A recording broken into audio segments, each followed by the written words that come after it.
नमस्कार, स्वागत है आपका EN हिंदी पर। आज है 27 मार्च 2022 और हिमाचल प्रदेश की आज की सबसे बड़ी खबरें हम आपके लिए लेकर आए हैं। हमेशा की तरह आप इस वीडियो को लाइक कर दीजिएगा। चैनल पर नहीं जुड़े चैनल को आप सब्सक्राइब करना ना भूलें। पेश है आज की सबसे बड़ी खबरें। परीक्षा पे चर्चा, हिमाचल के स्कूलों में टीवी और रेडियो के माध्यम से होगा प्रसारण। प्रधानमंत्री नरेंद्र मोदी 1 अप्रैल को परीक्षा पे चर्चा 2022 में विद्यार्थियों, शिक्षकों और अभिभावकों के साथ बातचीत करेंगे। परीक्षा पे चर्चा 2022 का 5वां संस्करण तालकटोरा स्टेडियम नई दिल्ली में आयोजित किया जाएगा। इस दौरान प्रधानमंत्री नरेंद्र मोदी छात्र छात्राओं के साथ बातचीत करेंगे और परीक्षा के तनाव को दूर करने के तरीकों पर अपनी मन की बात साझा करेंगे। पीएम की परीक्षा पे चर्चा 2018 से प्रतिवर्ष आयोजित की जाती है। इसी कड़ी में हिमाचल प्रदेश उच्च शिक्षा निदेशालय ने शनिवार को सभी जिला उपनिदेशकों को पत्र जारी कर 1 अप्रैल को स्कूलों में परीक्षा पे चर्चा का टीवी और रेडियो के माध्यम से सीधा प्रसारण दिखाने या सुनाने के लिए कहा है। 9वीं से 12वीं कक्षा के विद्यार्थियों को विशेष तौर पर कार्यक्रम को दिखाने या सुनाने के लिए कहा गया है। जिन स्कूलों में कंप्यूटर लैब व इंटरनेट के माध्यम से कार्यक्रम दिखाया जाएगा, जहाँ ये सुविधा नहीं है, वहाँ टीवी और रेडियो का इंतजाम करने के लिए कहा गया है। हिमाचल में 1 अप्रैल से 3 साल के लिए बनेंगे अब हिमकेयर कार्ड। हिमकेयर योजना की पंजीकरण प्रक्रिया अब पूरा साल खुली रहेगी और कार्ड नवीनीकरण 3 साल तक होगा। सरकार 1 अप्रैल 2022 से इसे लागू करने जा रही है। इसको लेकर विभाग की ओर से आदेश जारी कर दिए गए हैं। इसके अंतर्गत एक परिवार के 5 सदस्यों को प्रतिवर्ष 5 लाख रुपए की निःशुल्क इलाज की सुविधा प्रदान की गई है। यदि उसी परिवार में सदस्यों की संख्या 5 से अधिक है तो उस स्थिति में एक अतिरिक्त कार्ड बनाकर प्रतिवर्ष 5 लाख रुपए के निःशुल्क इलाज की सुविधा का प्रावधान किया गया है। विभाग की माने तो राष्ट्रीय स्वास्थ्य मिशन के अंतर्गत वे सभी परिवार जो आयुष्मान भारत में पंजीकृत नहीं या सरकारी कर्मचारी अथवा सेवानिवृत्त पेंशन धारक नहीं है, वे इस योजना के तहत पात्र है। इस योजना के तहत ई कार्ड जारी किए जाते हैं। इसमें नामांकन पंजीकरण की प्रक्रिया भी सरल है। मंत्री सुरेश भारद्वाज बोले, हिमाचल में कोऑपरेटिव यूनिवर्सिटी खोलने का केंद्र से उठाएंगे मामला। हिमाचल प्रदेश में कोऑपरेटिव यूनिवर्सिटी खोलने का मामला केंद्र सरकार के समक्ष उठाया जाएगा। देश भर में पहली कोऑपरेटिव सोसाइटी हिमाचल के ऊना जिले के पंजावर में 1892 में पंजीकृत हुई थी। ऐसे में पहली यूनिवर्सिटी भी हिमाचल में खोलने की बात रखी जाएगी। वहीं राज्य में कृषि क्षेत्र में भी सहकारिता को बढ़ावा देने के लिए कारगर कदम उठाए जाएंगे। इसके लिए कृषक उत्पादक संगठन बनाए जाएंगे। हिमाचल देश का पहला राज्य है जहां पर कृषक उत्पादक संगठन तैयार करने की प्रक्रिया आरंभ की गई है। HRTC ने मनाली और धर्मशाला से चंडीगढ़ एयरपोर्ट के लिए शुरू की वोल्वो बस सेवा। HRTC ने मनाली और धर्मशाला से चंडीगढ़ एयरपोर्ट मोहाली के लिए वोल्वो बस सेवा शुरू कर दी है। शनिवार को परिवहन मंत्री बिक्रम सिंह ठाकुर ने चंडीगढ़ एयरपोर्ट मोहाली से मनाली और धर्मशाला के लिए वोल्वो बस सेवा को हरी झंडी दिखाकर सेवा का शुभारंभ किया है। मनाली से एयरपोर्ट का किराया 1172 और धर्मशाला से 818 रुपए निर्धारित किया गया है। शिमला से एयरपोर्ट के लिए बीते साल क्रिसमस पर HRTC ने वोल्वो बस सेवा शुरू कर दी थी, जिसे यात्रियों का बहुत बड़ा रिस्पॉन्स मिला था। बड़ी संख्या में शिमला आने जाने वाले सैलानी इस वोल्वो बस में सफर कर रहे हैं। कांग्रेस प्रदेश अध्यक्ष कुलदीप सिंह राठौर बोले, अलगाववादियों की धमकियों पर कड़ी कार्रवाई करे सरकार। हिमाचल प्रदेश कांग्रेस अध्यक्ष कुलदीप सिंह राठौर ने कहा है कि सरकार अलगाववादियों की धमकियों पर कड़ी कार्रवाई करे। ये देश, प्रदेश और राजनेताओं की सुरक्षा से जुड़ा मामला है, इसलिए इसे गंभीरता से लेते हुए ठोस कदम उठाए जाए। कांग्रेस नगर निगम चुनाव बढ़ती महंगाई, बेरोजगारी और विकास के मुद्दे पर लड़ेगी। निगम चुनावों में मजबूत प्रत्याशी उतारे जाएंगे। राठौर ने शनिवार को प्रेस सम्मेलन में कहा कि पिछले साल भी ऐसी एक धमकी प्रदेश को मिली थी। ठीक चुनाव से पहले इस प्रकार की धमकियां मिलना और इन तत्वों का सक्रिय होना भी अपने आप में कई सवाल खड़े करता है। देश का खुफिया तंत्र सरकार के हाथ में होता है, वे क्या कर रहे हैं। उन्होंने कहा कि कश्मीर फाइल फिल्म में कश्मीरी पंडितों के पलायन को दर्शाया गया है। इसे लेकर सरकार कांग्रेस को बदनाम करने की साजिश रच रही है। कश्मीरी पंडितों का पलायन उस समय हुआ था जब केंद्र में VP सिंह की भाजपा सरकार थी। वेदर अपडेट, 10 जिलों में गर्म हवाएं चलने की चेतावनी, धूप खिलने से चढ़ेगा पारा। हिमाचल प्रदेश के मैदानी और मध्य पर्वतीय 10 जिलों में रविवार को गर्म हवाएं चलने की चेतावनी जारी हुई है। मौसम विज्ञान केंद्र शिमला ने ऊना, बिलासपुर, हमीरपुर, कांगड़ा, शिमला, सोलन, सिरमौर, मंडी, कुल्लू और चंबा जिले के कई क्षेत्रों में गर्म हवाएं चलने का येलो अलर्ट जारी किया है। 30 मार्च तक पूरे प्रदेश में मौसम साफ रहने का पूर्वानुमान है। धूप खिलने से पारा और अधिक बढ़ने की संभावना है। खबर स्कूल शिक्षा बोर्ड धर्मशाला से 6 अप्रैल से होगी एसओएस की वार्षिक परीक्षाएं, शेड्यूल जारी।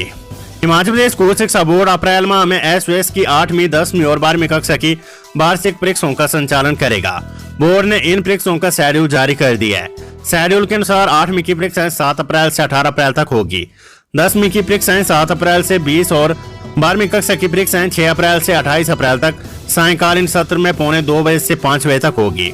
वहीं राज्य मुक्त विद्यालय की प्रैक्टिकल परीक्षाओं के संचालन के लिए तिथियों का निर्धारण बोर्ड की ओर से अलग से किया जाएगा। परीक्षा संचालन में नियुक्त समस्त स्टाफ के साथ ही परीक्षार्थियों को फेस मास्क पहनना अनिवार्य होगा। और स्कूल शिक्षा बोर्ड के सचिव डॉक्टर मधु चौधरी ने कहा कि 6 से 28 अप्रैल तक राज्य मुक्त विद्यालय की वार्षिक परीक्षाओं का आयोजन किया जाएगा। एसएफजे की धमकी से नहीं डरते सीएम जयराम, बोले इसमें जांच करवाने लायक कुछ भी नहीं। सिख फॉर जस्टिस के अध्यक्ष गुरुपतवंत सिंह पन्नू की तरफ से मिली 29 अप्रैल को शिमला में खालिस्तान का झंडा फहराने की धमकी को मुख्यमंत्री जयराम ठाकुर गंभीरता से नहीं लेते हैं। मुख्यमंत्री ने कहा कि इस तरह की धमकियों का कोई औचित्य नहीं और इससे पहले भी इस तरह की धमकी मिल चुकी है, जिसको सभी लोगों ने देख लिया। हालांकि सुरक्षा एजेंसी अपना काम कर रही है और अलर्ट पर है, लेकिन इस धमकी का कोई अस्तित्व नहीं है। जांच करवाने पर पूछे गए सवाल पर मुख्यमंत्री ने कहा कि इसमें जांच करवाने लायक कुछ भी नहीं है। 5 से 18 अप्रैल के बीच आएगा 9वीं से 11वीं का रिजल्ट, 1 माह देरी से शुरू होगा सेशन। प्रदेश के स्कूलों में इस बार नॉन बोर्ड कक्षाओं का रिजल्ट अप्रैल में घोषित होगा। शिक्षा विभाग ने सभी स्कूलों को निर्देश जारी किए कि 9वीं से 11वीं कक्षा का रिजल्ट 5 से 18 अप्रैल तक घोषित किया जाए। यह रिजल्ट गूगल शीट के माध्यम से बच्चों और उनके अभिभावकों के साथ शेयर किया जाएगा। प्रदेश के स्कूलों में फिलहाल परीक्षाएं चल रही है, लेकिन इस साल नया सत्र 1 माह देरी से शुरू होगा। उच्च शिक्षा निदेशक डॉक्टर अमरजीत कुमार शर्मा ने कहा कि अप्रैल माह में छात्रों की परीक्षाएं, उसके बाद रिजल्ट तैयार किया जाएगा। 9वीं से 11वीं का रिजल्ट 5 से 18 अप्रैल के बीच घोषित होगा। कांग्रेस प्रदेश अध्यक्ष कुलदीप सिंह राठौर बोले, पंजाब की गलती को हिमाचल में नहीं दोहराएगी कांग्रेस। प्रदेश कांग्रेस अध्यक्ष कुलदीप सिंह राठौर ने कहा कि कांग्रेस पंजाब की गलतियों को हिमाचल में नहीं दोहराएंगे। उन्होंने कहा कि पंजाब में किए गए प्रयोग का पार्टी को नुकसान हुआ है, उसे हिमाचल में नहीं दोहराया जाएगा। उन्होंने कहा कि दिल्ली में पार्टी की राष्ट्रीय अध्यक्ष ने हिमाचल के महत्वपूर्ण नेताओं की बैठक बुलाई थी। इस दौरान उन्होंने सभी से भविष्य में एकजुटता से काम करने की अपील की है। साथ ही बैठक में अंदेशा जताया गया कि हिमाचल में विधानसभा चुनाव समय से पहले हो सकते हैं, इसलिए अब इसे इसके लिए तैयारी शुरू करने को कहा गया है। ये बात उन्होंने शनिवार को शिमला में पत्रकार वार्ता में कही है। उन्होंने संगठन में किसी भी तरह के बदलाव से इनकार किया और कहा है कि बदलाव का प्रचार विरोधी खेमा व भाजपा का आईटी प्रकोष्ठ फैला रहा है, ताकि कार्यकर्ताओं में भ्रम बना रहे। वर्तमान टीम के साथ ही कांग्रेस आगामी चुनावों में उतरेगी। हालांकि नए सदस्यों को इसमें शामिल किया जा सकता है। संयुक्त समन्वय समिति का फैसला, सड़कों पर उतरेंगे एचआरटीसी के 12,000 कर्मचारी। हिमाचल परिवहन निगम के 12,000 कर्मचारी अपनी मांगों को लेकर सड़कों पर उतरेंगे। हिमाचल प्रदेश पथ परिवहन निगम के निदेशक मंडल बीओडी में कर्मचारियों की सुनवाई न होने से संयुक्त समन्वय समिति के नेता भड़क गए हैं। निगम प्रबंधन से कर्मचारी संशोधित वेतनमान और भत्ते मांग रहे हैं। अनुबंध में चालक परिचालकों को 2 साल से रेगुलर करने का मामला भी गर्मा गया है। दूसरी ओर हिमाचल प्रदेश पथ परिवहन निगम कर्मचारी संघों की संयुक्त समन्वय समिति ने साफ शब्दों में ऐलान किया कि अप्रैल के दूसरे हफ्ते में समिति के नेताओं की अहम बैठक बुलाकर भावी रणनीति बनाकर निगम प्रबंधन पर दबाव बनाया जाएगा। तपोवन में तोड़फोड़ के आरोपी 14 दिन की न्यायिक हिरासत में भेजे। करीब 3.5 महीने के बाद विधानसभा के शीतकालीन सत्र के दौरान तपोवन में सरकारी संपत्ति को नुकसान पहुंचाने पर ड्यूटी पर तैनात कर्मियों को कुचलने के आरोप में गिरफ्तार 9 आरोपियों को रिमांड खत्म होने पर पुलिस ने शनिवार को न्यायालय में पेश किया। इस दौरान न्यायालय ने आरोपियों को 14 दिन की न्यायिक हिरासत में भेजा है। वहीं देवभूमि क्षत्रिय संगठन के प्रदेश अध्यक्ष रोमे ठाकुर को आर की पुलिस अपने साथ सोलन ले गई है, क्योंकि उस पर वहां भी मामले चल रहे थे, जबकि अन्य आरोपियों को धर्मशाला में न्यायिक हिरासत में रखा गया है। खबर एचपीयू शिमला से बीटेक 6ठे सेमेस्टर का परिणाम घोषित, 5 दिव्यांग विद्यार्थियों को मिली राष्ट्रीय फेलोशिप। हिमाचल प्रदेश विश्वविद्यालय ने बीटेक डिग्री कोर्स के 6ठे सेमेस्टर का परीक्षा परिणाम घोषित कर दिया है। इसे विश्वविद्यालय की वेबसाइट पर भी अपलोड कर दिया गया है। विद्यार्थी ऑनलाइन अपनी लॉगिन आईडी का इस्तेमाल कर परिणाम देखकर अंक तालिका को डाउनलोड कर सकते हैं। वहीं प्रदेश विश्वविद्यालय के 5 दिव्यांग PhD शोधार्थियों को केंद्र सरकार की प्रतिष्ठित राष्ट्रीय फेलोशिप मिली है। केंद्रीय सामाजिक न्याय एवं अधिकारिता विभाग की MPhil और PhD के विद्यार्थियों को मेरिट आधार पर ये फेलोशिप दी जाती है। बैंक में नौकरी दिलाने के नाम पर ठग लिए 4.25 लाख। शिमला में 13 लोगों के खिलाफ केस। पुलिस थाना डल्ली के तहत एक गांव के व्यक्ति से बैंक में नौकरी दिलाने के नाम पर लाखों रुपए की ठगी करने का मामला सामने आया है। पीड़ित व्यक्ति ने मामले की शिकायत पुलिस के पास दर्ज करवाई है। पुलिस को दी शिकायत में करीब 13 लोगों पर धोखाधड़ी करने का आरोप लगाया है। वहीं पुलिस ने पीड़ित व्यक्ति की शिकायत के आधार पर आरोपियों के खिलाफ केस दर्ज कर मामले की आगामी कार्यवाही शुरू कर दी है। जानकारी के अनुसार सुरेश कुमार निवासी गांव मजीवा तहसील सोनी जिला शिमला ने पुलिस को दी शिकायत में निधि कुणाल, स्वाति, पंकज असवाल, अमित कुमार परमार, रूपाली, स्नेह, प्रदीप, मोहित, ब्रजेश कुमार, अमित श्रीवास्तव, अनुराग और घनश्याम राय पर बैंक में नौकरी दिलाने के नाम पर ठगी करने का आरोप लगाया है। शिकायतकर्ता का आरोप है कि आरोपियों ने एक ऑनलाइन वेबसाइट के जरिए उसे एक निजी बैंक में नौकरी दिलाने का झांसा देकर 3,78,120 रुपए की शपथ लगाई है। उधर SP शिमला मोनिका बुटुंगुर का कहना है कि पुलिस ने ठगी का शिकार हुए व्यक्ति की शिकायत के आधार पर आरोपियों के खिलाफ 420, 120 IPC के तहत केस दर्ज कर मामले की आगामी कार्यवाही शुरू कर दी है।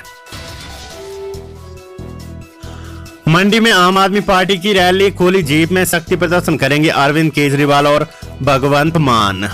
मुख्यमंत्री जयराम ठाकुर के गृह जिले मंडी में अपने हिमाचल अभियान की शुरुआत कर रही आम आदमी पार्टी 6 अप्रैल को चुनावी हुंकार भरने के लिए तैयार है। रैली की रूपरेखा को अंतिम रूप दिया जा रहा है। राष्ट्रीय संयोजक एवं दिल्ली के मुख्यमंत्री अरविंद केजरीवाल और पंजाब के मुख्यमंत्री भगवंत मान खुली जीप में शक्ति प्रदर्शन करेंगे। रैली विक्टोरिया से ITI चौक तक निकलेगी। बाद में पडल में जनसभा होगी। पूरा कार्यक्रम 4 घंटे का होगा। इसमें प्रदेश भर से 50,000 से अधिक आप समर्थकों के पहुंचने का दावा किया जा रहा है। प्रत्येक विधानसभा क्षेत्र से 200-200 वॉलेंटियर रैली में पहुंचेंगे। सरकार का बड़ा फैसला, हिमाचल के 750 और स्कूलों में शुरू होगी नर्सरी KG की कक्षाएं। हिमाचल प्रदेश में प्री प्राइमरी स्कूलों का दायरा बढ़ाया जाएगा। 750 स्कूलों में नर्सरी और KG की कक्षाएं शुरू करने की तैयारी है। अभी 4000 स्कूलों में प्री प्राइमरी कक्षाएं लग रही है। इसके अलावा 6ठी से 8वीं कक्षा में प्री वोकेशनल शिक्षा भी दी जाएगी। इन योजनाओं को अमली जामा पहनाने के लिए हिमाचल प्रदेश सरकार ने शिक्षा विभाग के 980 करोड़ रुपए के प्लान को सैद्धांतिक मंजूरी दे दी है। शिक्षा विभाग की ओर से केंद्र सरकार को प्रस्ताव भेजा जाएगा। प्रोजेक्ट अप्रूवल बोर्ड की 25 अप्रैल को नई दिल्ली में होने वाली बैठक में प्रदेश के प्लान पर चर्चा करने के बाद बजट मंजूर होगा। बता दें कि प्रदेश में 10,000 से ज्यादा प्राइमरी स्कूल है। लोक निर्माण विभाग का हिमाचल में 2000 किलोमीटर सड़कों की टारिंग का लक्ष्य। हिमाचल प्रदेश में इस वर्ष 2000 किलोमीटर सड़कों की टारिंग होगी। प्रदेश सरकार के निर्देश पर लोक निर्माण विभाग ने टारिंग का लक्ष्य निर्धारित किया है। अगस्त तक क्षतिग्रस्त सड़कों को ठीक किया जाना है। सरकार ने टेंडर करने की भी आदेश जारी की है। जूनियर इंजीनियर से लेकर अधिशासी अभियंता टारिंग के समय पेड़ में तैनात रहेंगे। टारिंग में गड़बड़ी पाए जाने पर ठेकेदार और अधिकारियों के खिलाफ कार्रवाई होगी। भारतीय कृषि अनुसंधान परिषद की बैठक, मंत्री वीरेंद्र कंवर ने ऊना में उत्कृष्टता केंद्र खोलने का उठाया मामला। भारतीय कृषि अनुसंधान परिषद की 93वीं वार्षिक बैठक नई दिल्ली में केंद्रीय कृषि एवं किसान कल्याण मंत्री नरेंद्र सिंह तोमर की अध्यक्षता में संपन्न हुई। बैठक में हिमाचल प्रदेश से कृषि मंत्री वीरेंद्र कंवर और कृषि निदेशक नरेंद्र कुमार धीमान ने भाग लिया। हिमाचल के कृषि मंत्री ने कृषि विज्ञान केंद्र ऊना में उत्कृष्ट केंद्र खोलने का मामला उठाया है।